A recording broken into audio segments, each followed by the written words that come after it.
Iba pa rin ito. Totoo na po talaga ito. Kompletuhin ang Jollibee tagline na ang Jollibee Chicken Joy ay langhap black. Taas! Hindi ko na bumabasa. Wala na tinta. Competitive. Ang sagot ni Sir ay sarap. Ang sagot niyo naman po ay sarap. Kaso sinong nauna? Siya. Sa kanyang puntos. 2 points. Okay? Oh, wala nang tintaan. Oh, mahal po kasi ito kaya bihira talaga sumulat. Pag mali ang sagot, hindi talaga siya sumusulat. Oo. So, thank you so much. So, 2 points sa grupong ito. Next question. Ito na. Sino ang nakakasama ng doktor sa ospital?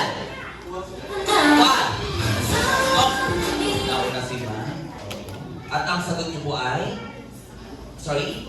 Nurse. Sino ang nakakasama ng doktor sa ospital na nakahiga sa kama? Ang sagot ay?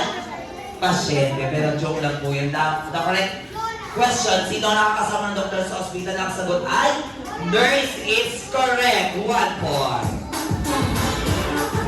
Okay, so ang meaning pa yun na yung grupo ito? 2-1. Okay, next question. Para po sa inyo. Anong relationship kay Marcos kay Sir ay? Tito at tita. Ito na. Ano ang tawag sa balahibo ng manok? Go!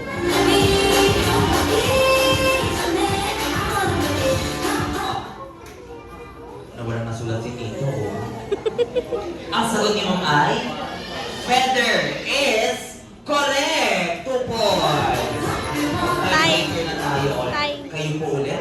Isa na lang. Gawin natin basically para mabilis ang labanan. Isa sa inyo ay mananalo na, makauupo, at ang matatalo, maiiwan sa harapan. Okay? Next question. Naumpis na ata ang question ko. Magbigay or magbigay na bansa na nagsisimula sa letra M. 5,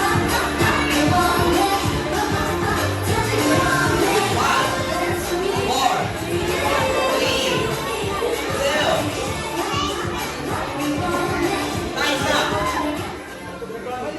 2. Ang sagot ni Sir Ann? Monoblan. Naiba na. Bansa na nagsisimula sa letter M, your answer is Malaysia. Pero ang naisulat niya ay Malaysia. The correct answer is Malaysia. Is it correct? Correctly